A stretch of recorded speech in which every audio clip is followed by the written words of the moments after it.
The blue and the green and the red are buildings that we have surveyed across the state over the last 30 years or so. Blue dots means those sites are listed in the National Register of Historic Places. And green dots mean that those properties have been flagged as probably good candidates for listing in the National Register.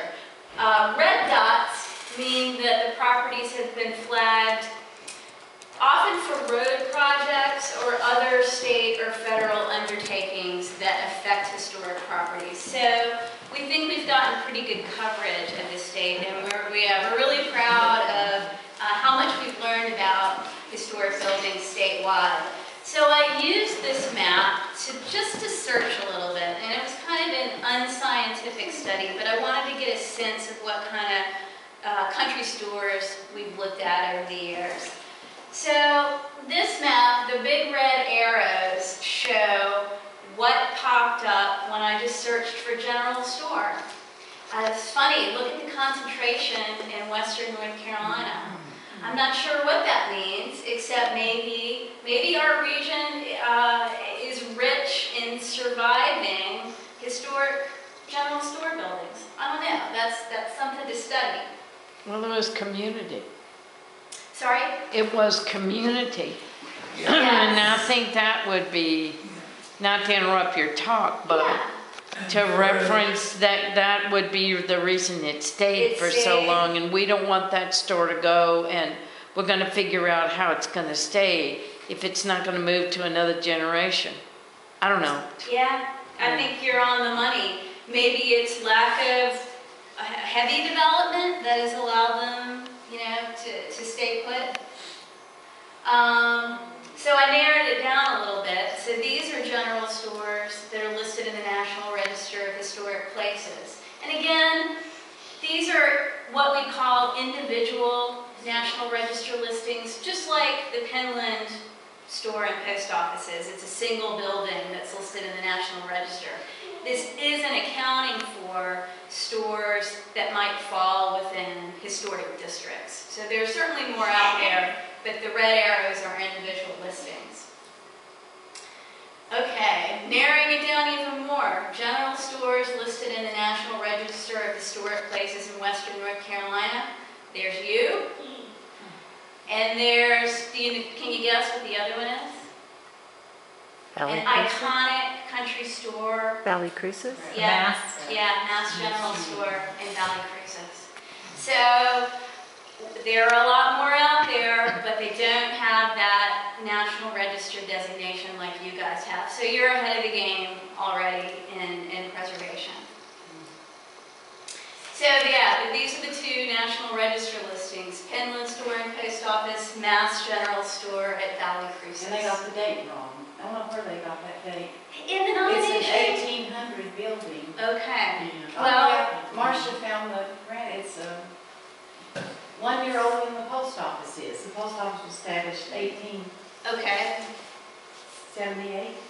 1877. The building The was building built in 1878.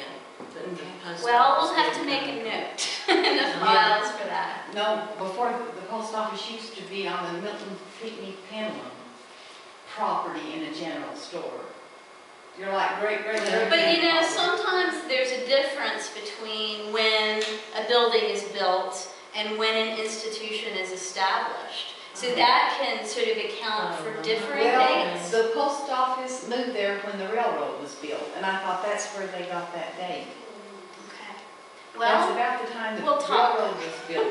we'll talk and we'll make sure we get it But right. that's okay, it's on the plaque on the front of the building, that's fine. Yeah. You know, I think it says 1902. Okay. Close enough. These are photos from a visit to the Mass General Store in Valley Cruises several years ago. They did some major structural repair on that building. They dug out underneath and inserted new structural posts to support all that business they've got upstairs. And I think they also might have installed some new electrical wiring and maybe even a fire suppression system. So that goes to show that these stores, to keep them in use, they really do require major maintenance from time to time. So, before I get into sort of a survey of general store types, I thought I'd just sort of introduce sort of some examples of historic store buildings. This is one of the oldest ones I could find. You know, in early America, store buildings were often just like houses. It might have been combined use. The structure that somebody lived in also had a store component with it. And that might have been the case with this brick store in Murfreesboro, which is way east, way on the east coast of North Carolina. This is a National Register listed store building, and the two views, I think, show sort of before and after restoration. But take note of this little side addition here. Honestly, I didn't take the time to learn a lot about the history of this building. The National Register nomination is on the web. It's easy to find out about its history. But remember that many of these store buildings have little side additions like that, and we'll see more of that. And this is a really wonderful building. It kind of looks like part warehouse, part storehouse. And the brick is Flemish bond, and architectural historians like me, we flip out when we see Flemish bond, because that's usually a sign of a very early building, especially here in North Carolina.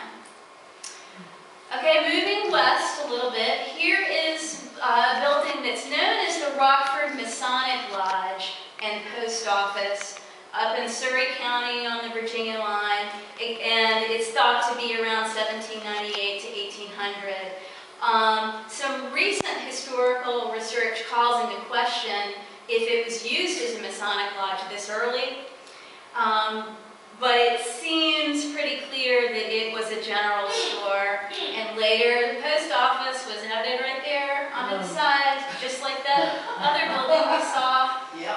And I got to visit this building a few months ago, and you walk in this front door, and there's a great big storeroom. And then there's a room partitioned off the back where there's a fireplace. And you go upstairs, and it's just the same way. There's a big meeting hall on the second floor, and a little room partitioned off the back. So that's another characteristic of old store buildings. And you can't see it here, but over on this side, there's evidence of there being a two-tiered porch. So if you were a traveler, you could probably stay, this was probably store, tavern, inn, post office, all in one. So, you know, you didn't have to enter the main building. You could possibly get to the traveler's quarters on the side here. And the Rockford Lodge is doing some major maintenance.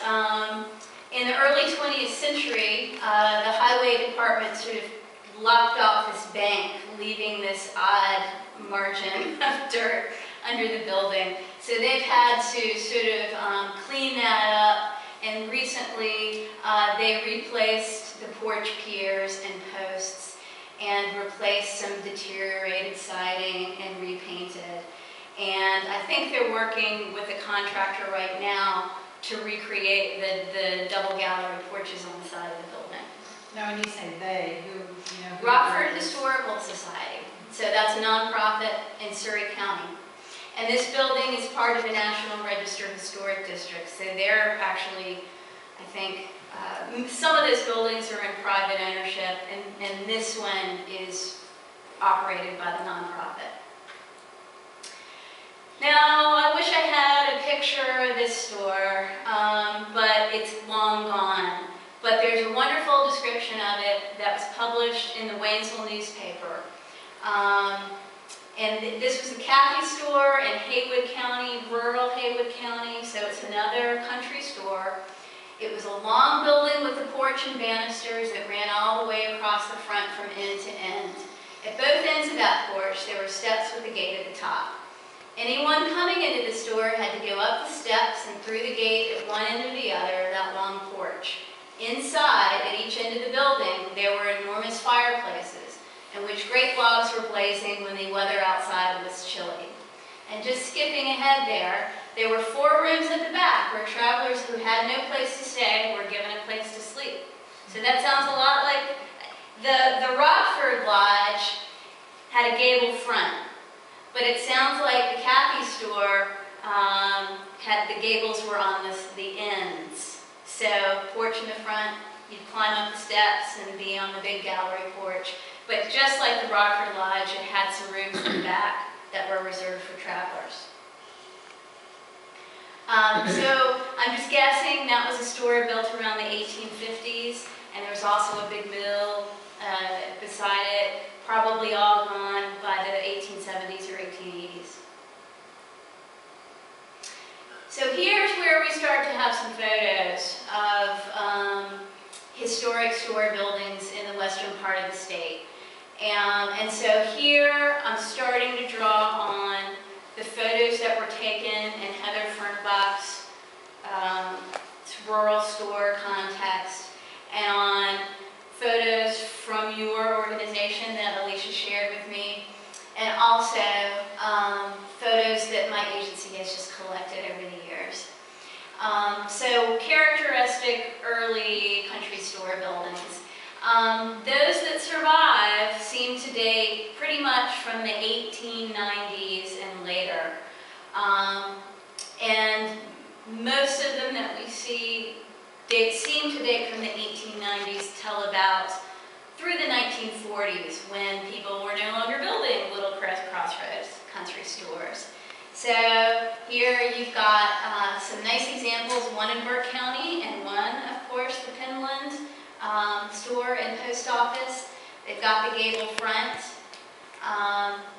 and there's that very characteristic little side addition. So very often you'd have a storeroom. It's pretty rare to have more than one story, so that might have been a little warehouse space up there. And it seems real common to have added the post office on the side, separate from the store building. They're wood frame. They have gable roofs with the gable facing front. There's Mass General Store, and it's really the same basic type, just a little bit bigger and embellished a little bit. Gable front store, side additions. And what's really wonderful about Mast, and you can see that it's changed a little over time, is they added parapets to dress up those front-facing gables. So these great scallops over here, and it looks like at some point they took this one off. But that's adding a little style to a really basic building form, and also dressing it up and making it a little bit more imposing and making it look a little bit bigger and a little more important. That's rare, honestly, to see in a country store in North Carolina, so that makes Mast even more special. Here are a couple, one in Cleveland County and one in Burke, that use that gable front form with the stepped parapet. This is a great big store, and if you look at it closely, it's almost like it joins together. And again, it's really unusual to have so much, to have a second story at all.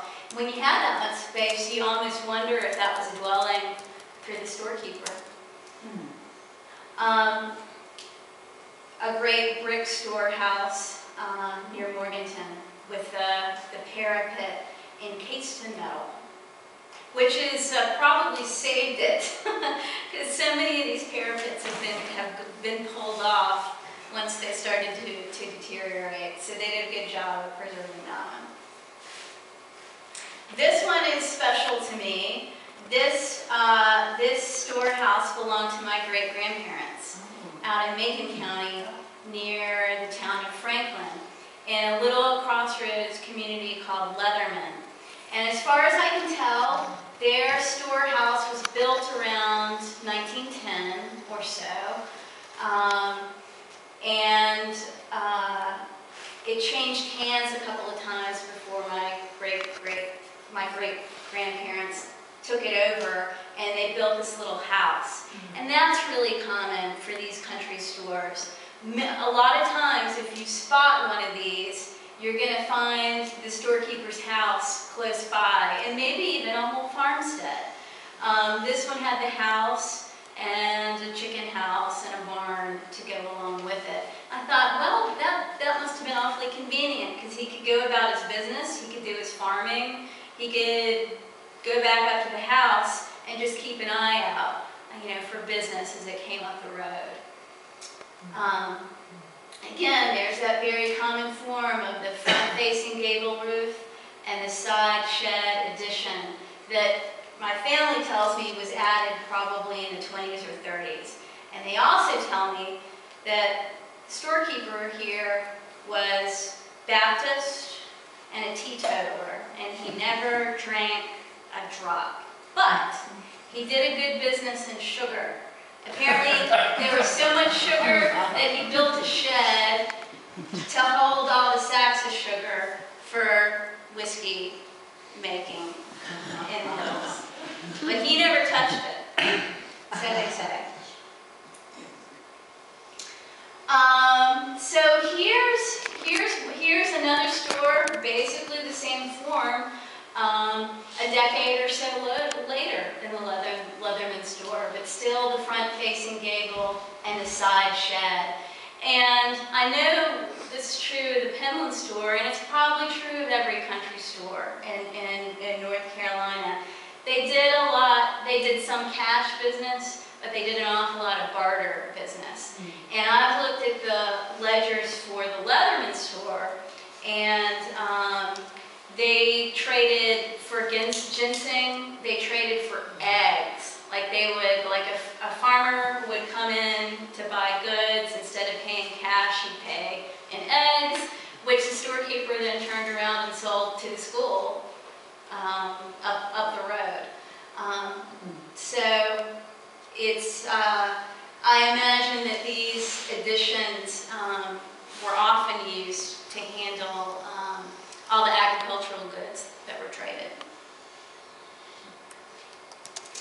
So we're moving forward in time here, and we start to see evidence of the automobile and their influence on the shape and the form and the construction of these country stores. I think a sure sign of the auto age is these big overhangs, and sometimes gas pumps will still be there, and sometimes they won't. Another nice sign that this is a later store is these rafter tails. Those are the ends of the roof rafters, and that's characteristics of bungalow styles, craftsman styles from the 1920s and later. Here's a couple more that date to the auto age, including this great sort of grapevine, mortar, stone store that might have actually had a garage function with that great big opening there. And there's another one that's probably the storekeeper's house there behind that.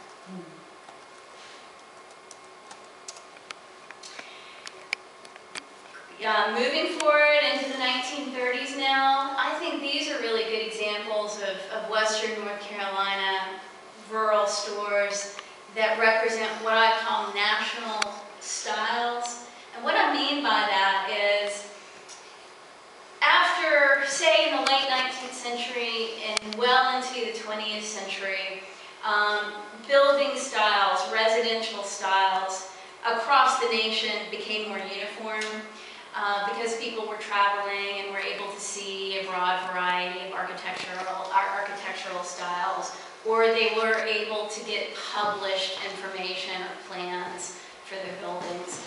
And these stores really reflect residential building styles of their day.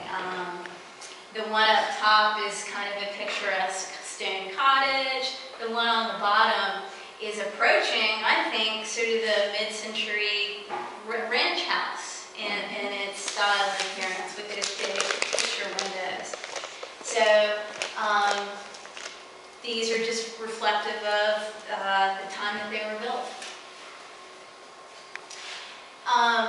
Something that I was trained to look at in studying historic buildings was how things change and how things stay the same. So moving forward in time, we're in the 1940s now, but the overall shape and form and style of these buildings is pretty much the same as buildings that were built in the 1920s, or even the really old ones, the stores that were built in the 1890s or the 1910s. There's that little parapet wall, but made out of concrete block. So that's a good representation of continuity in historic architecture. But we also see change. And these late country stores, this is probably the end of the line for the traditional country store, are sort of precursors of today's strip malls and today's big boxes. These are just little boxes. They're very stripped down and very utilitarian and don't display a whole lot of what you think of as architectural style, but they are a harbinger of things to come in the 1950s and 60s. And these are my favorites. These are, there are wonderful country store buildings out there that display sort of regional vernacular style, whether it's the Riverstone up there in Caldwell County on the left, or the rustic 1950s log construction on the right there. These are just treasures. You don't want to see these go away. And of course, you can't forget about the wonderful interiors of these buildings. We don't have as much documentation about the interiors as we do about the exteriors, but you know what's in there. You know what to expect when you go inside one of these little stores, just like the Penland store. Very often you'll have tin ceiling, which was a method of fireproofing, or you might have plank ceilings and walls, or beadboard ceilings and walls. The floors are going to be creaky.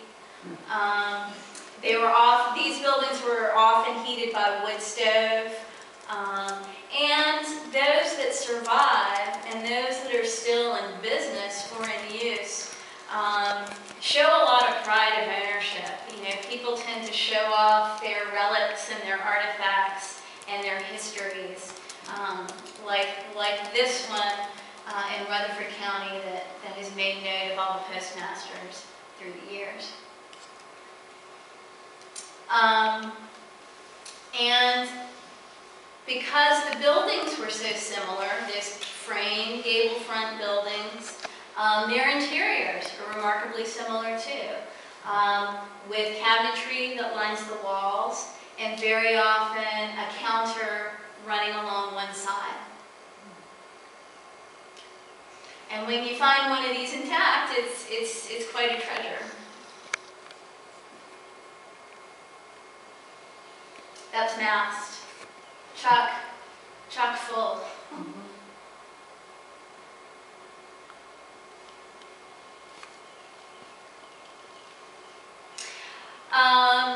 Something to watch out for as you're driving around and looking for country stores is security measures. If I see bars on the windows, and if I see a great big heavy door, or the grill like this, and Becky knows about this. It's also a security measure that I think is probably required by the post office. Yes. Yeah, so that might help you tell when it's just a store, or when it's or was it a store and a post office. This door at Leatherman, the outside of it is vertical board, and the inside of it is horizontal board, and it's studded with nails. So they meant business. They were keeping people out of there. All too often, this is what these country stores look like. Some are neglected, some are abandoned, and out of all the stores we just looked at, how many were in use? Maybe a tenth were still in use as stores or were, somehow actively maintained. It's a challenge. It's a challenge for rural North Carolina to keep these properties on the landscape and to find new uses for them and to take care of them. I don't have the answers. This is where I turn it back to you guys to learn about your initiatives and your ideas about preservation and keeping these buildings in use so that they will be preserved and they will remain vital parts of communities. Working in the field of preservation, I think a lot about the idea of stewardship. Do you guys encounter that concept, or do you think about it in your daily lives? I kind of feel like churches are really good at stewardship. They have sort of an organized means of maintaining their facilities. Unlike a school, which has a school district to look to maintain their building, churches are usually pretty independent operations, and they establish stewardship committees for ongoing repair and maintenance. Those of us that work with historic buildings also have to think about stewardship. And another way to look at it is, we're just passing through, and these buildings have been here longer than we have, and they're going to be here. They were here before we came on the scene, and they're going to be here after we leave too. So if we adopt the idea that we are stewards for a limited amount of time, and the goal is to pass it on to the next generation intact. And maybe all we need to do is the basics to stabilize and repair so that it doesn't deteriorate any further. Maybe that's a good goal right there. Maybe we don't have to do a full top-to-bottom, inside-out restoration. Depending on circumstances, maybe it's okay just to do the minimal to keep it going for the next generation to come along. And I think that's what they're doing at the Rockford Lodge. It seems like every 10 years or so, they undertake some major maintenance or repair that's kind of cyclical, and it keeps the building intact. Is it used for anything now, or is it? Intermittently by the nonprofit for events, but it's pretty raw. It's not heated. It probably does have electricity. They have tours and gatherings, and I was there after Christmas, and it was all decked out with greenery. It was beautiful.